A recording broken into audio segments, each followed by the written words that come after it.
Hello and welcome back to my channel. Today I grabbed the Garnet palette from BH Cosmetics Birthstone series. I have 5 of their Birthstone palettes, and below I will link a playlist of all of those tutorials that I've made.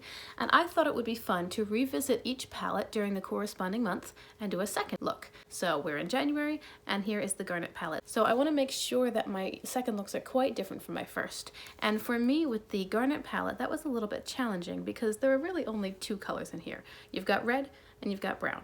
And so I have a standard eyeshadow aesthetic that I go for, and I made that the first time. So now the second time through I was trying to be different. And I think that this eyeshadow look is just really beautiful. I love how it turned out. I was a little nervous. If you watch this video, you'll see during the process I was like, oh, I don't know about this, but I think it's really lovely. And I remember being struck by the red eyeshadows, especially combined with this white shimmer, the first time I used this palette. So I'm in that position again where I just think it's very beautiful. And if you'd like to see how I did this look using the Garnet palette from BH Cosmetics, then stick around and we will get to that together. And if you have not been here before, welcome. My name is Rachel. I'm just a homeschooling stay-at-home mom, and I really don't know much about makeup, but I just love playing with colorful eyeshadow. So if you also like that sort of thing and you want to see tutorials, rankings, declutters, collection reviews, comparisons, anything like that that relates to eyeshadow, I hope you'll consider liking and subscribing. And you can also find me on Instagram at Shimmers and Silver. Now without further ado, let's get right into it. Jumping right in, I'm going to prime my eyes using the NYX primer in white. My lids have a little bit of staining on them from yesterday's look. Honestly, that doesn't bother me. I know a lot of the eye safety comments on palettes will say may stain. Most of the time the primer covers it up anyway. And then if you're putting on additional shadows, obviously they cover it up as well. I had a lot of trouble deciding what to do with this palette today. So within this palette there are 6 shadows. The glitter is dead to me. For me there are 6 shadows. But with my with my eyeshadow aesthetic preferences, what I generally do would be, a crease color, deepen the outer corner, and then put like a shimmer that's similar to the outer corner and crease color, and then a lighter shimmer, and there you go. That's the palette, which is fine. The first look that I did with this palette, I really thought was very pretty, but trying to do a second look with it is a little bit trickier because I still want to remain true to my own styles and preferences, and yet be different enough that it's not the same look. So I decided to do a halo eye. I'm going to put brown in the corners and then red in the center, and that's as far as I've got, and I haven't decided what I'll do on the under eye, but we're going to start with that. So I'm first taking a small blending brush and I'm dipping into the shade Loyal. That's this one right here. This is the lighter brown out of the 2, and I'm going to place this in the 2 extreme corners, keeping in mind that I can always add more later, and I will be using the darker brown to deepen it out a bit. So this one's going to be spread over a little bit more of the lid.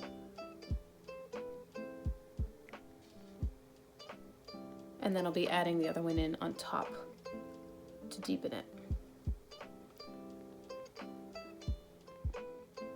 The last halo eye I did, I kind of rounded out the outer corner, but this time I think I'm going to do my standard cat eye shape.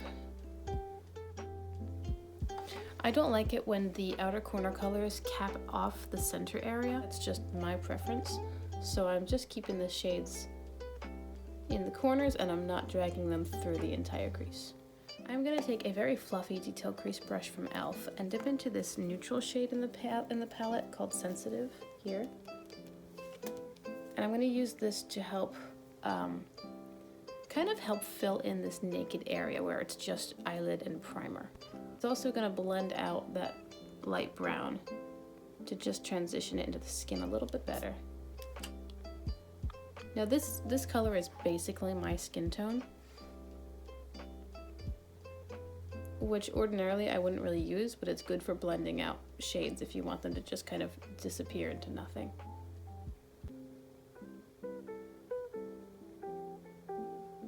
Now that that's blended out, I'm gonna dip back into that original brown color, Loyal, and go over it all again.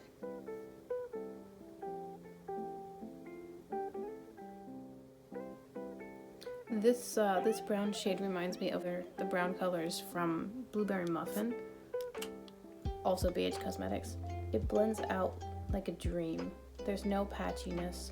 You know, sometimes with the deep pigmented shades, you get patchiness, but not so with this one.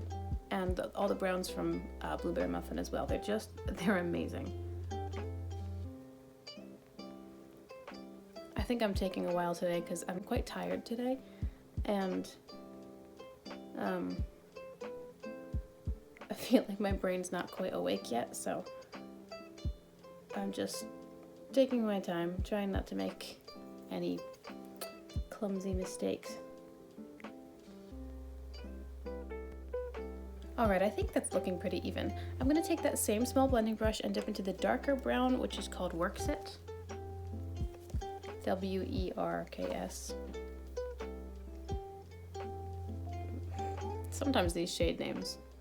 And I'm just using that to deepen the very, very point of the corner.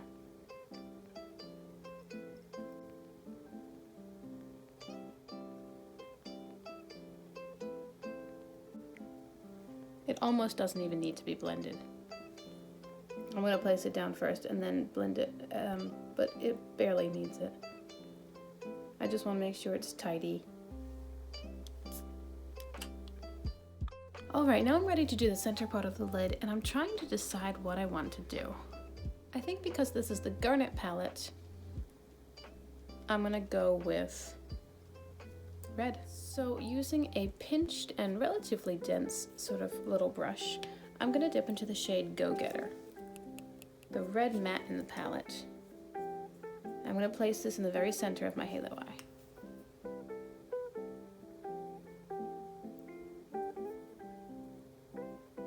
Now, if you like your halo eyes to have that cover, like the dark color all the way through the crease, then you would probably want to cut your crease, like cut the center of the crease before adding in the spotlight shadow.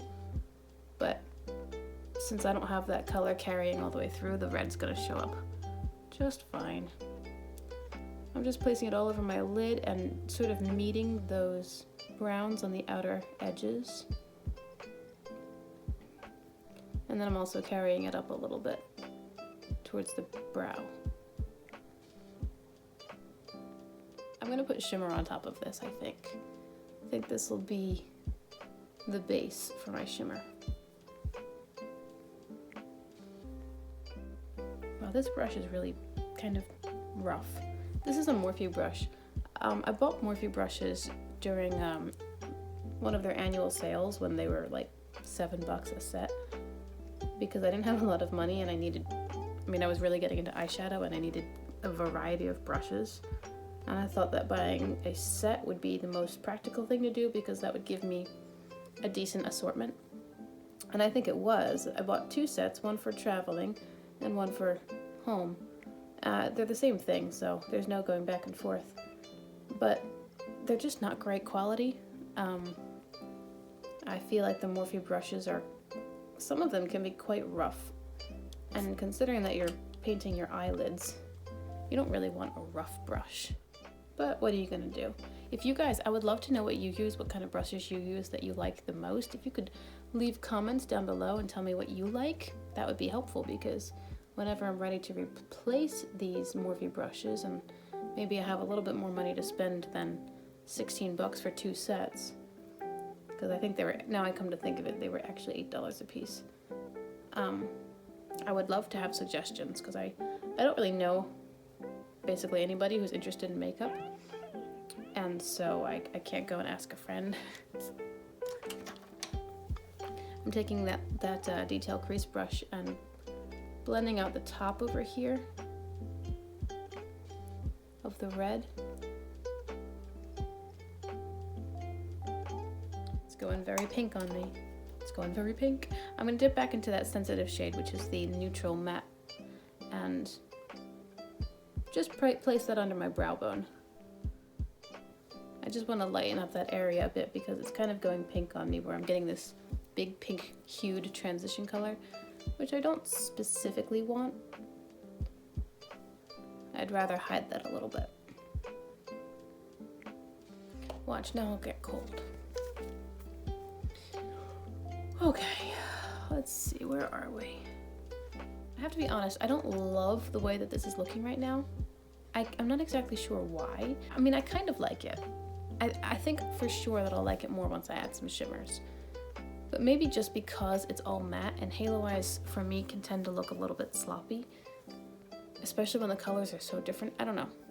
I'm going to take that original small blending brush and dip back into the lighter brown Loyal and just bring that brown in to meet the red a little bit more. And then the same brush dipping back into Go Getter, which is the red matte, and bring the red out to meet the brown.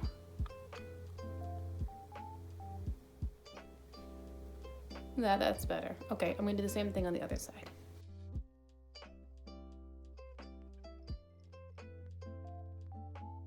That's definitely better. I think I wasn't liking it because it was just looking kind of sloppy. Same small blending brush, dipping back into the darkest brown Works It. And I'm just adding it into those deepest corners. Okay, I'm definitely feeling better about that. Now it's time for some shimmer. So I'm going to take a flat, that's not the right brush. I'm not going to take that brush. A different flat brush, a flat shader or C brush. And I'm dipping into the main shade of this palette, the Garnet shade right here. I'm going to dip into the pan and then spray the brush. Spraying your shimmers, which is something I do almost all the time, really just helps control fallout, and it makes them a little bit more metallic so you can paint them on with a bit more control. So my brush is sprayed, and I'm going to lay that down in the very center of my lid on top of the red matte. I don't want to carry it too far over to the brown. I would rather that it stay on top of the red and then let the red matte blend into the brown, because it'll be harder to make the shimmer look natural blending into the brown matte. So I'm just keeping that shimmer in the very center of the red area without carrying it too far to either side. Oh, that's nice. It's funny, sometimes I get nervous when I'm doing an eye look and I'm like, I'm not sure how this is gonna turn out, especially if I'm doing it on camera, because I don't want to waste my time filming and then end up deleting it. That's annoying. And I don't want to waste my time doing my eyeshadow and end up just wiping it off. That's also annoying. But generally I find that if I trust myself and I trust the process and I trust the skills that I've learned over the last year, I end up liking the final result. It's just a matter of getting there. Like, I was really a little concerned about this halo eye like 5 minutes ago, and now I'm feeling better about it. The shimmer made a big difference because the shimmer catches the light, and that makes it pop a little bit more. That's pretty. I am going to take my finger and dip into the white shade right here. It's called Productive AF. I swear, I am too old for these shade names. Do people actually talk like this? Works It?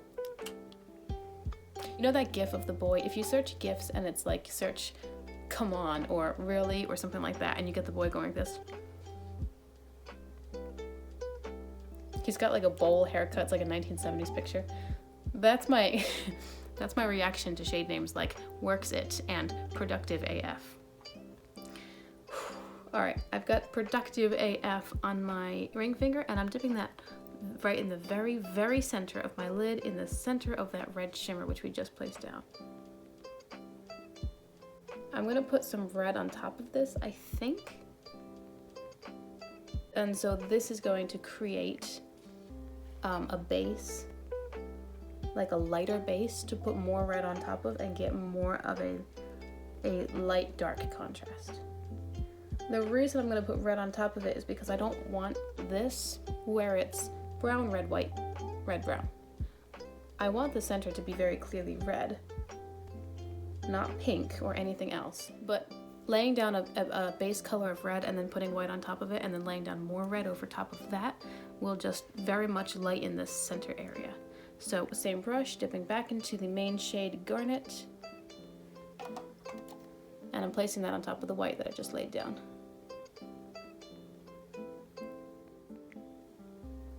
And now that whole area is still red, but it's a brighter red. Okay, I think that's pretty. I'm gonna clean up under my eyes with concealer and then I'll be back to finish up. I'm now ready to do my under eye. I'm going to take a smudger brush and dip into the shade Go Getter, which is that red matte. And I'm gonna put this on my lower lash line, starting in the outer corner and meeting up with the brown out here. And then I'm gonna drag it about, I don't know, about halfway.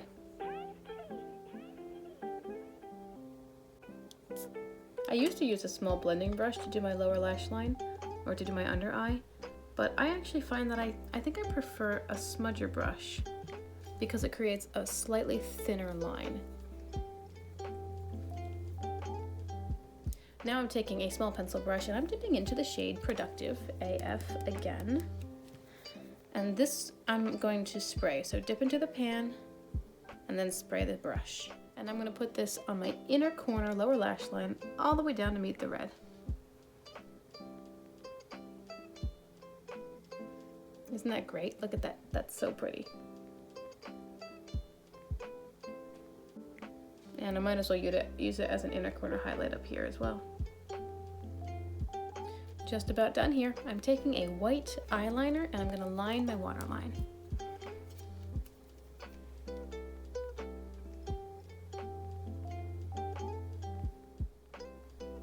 So the red shadow that, you know, ends up on the waterline through doing the look, it's turning this white liner pink, which I knew it would, so I just keep going back over it, and then when my tip becomes pink, I wipe it off on my hand until it's white again, and go back over it.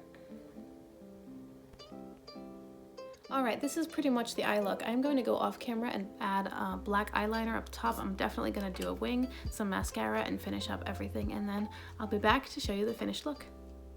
Okay, and here's the finished look. You know, I'm so glad that I trusted the process. I was getting a little concerned about halfway through when I'd placed in all the colors, and I was a little worried about it, but I think that in the end it turned out very pretty, and I do really enjoy a good halo eye, and I think it's one of those skills that I haven't quite gotten to the point that I'd like it to be at yet. I'm still trying different techniques, and you know, do you place the darkest color first and then blend it out with the lighter, or do you place the light and then add in the dark? And of course that depends on what formula you're using. I don't know. They're just, I like a good halo eye, and I think that this one turned out quite pretty. And I have to say, in this palette, that this white shimmer is so beautiful. So I'm very glad that I stuck with it, and I think that this eyeshadow look is very, very pretty. So I thank you for hanging out with me. I hope you enjoyed the video. Remember to like and subscribe if you like what you see and want to see more. And don't forget that you can also find me on Instagram for other content at Shimmers and Silver. I hope you have a wonderful day. Bye. You know, sometimes with the deep big, what did I say besides I had so much fun? Within this palette there are 6 shadows because for me the pressed glitter, it's dead to me.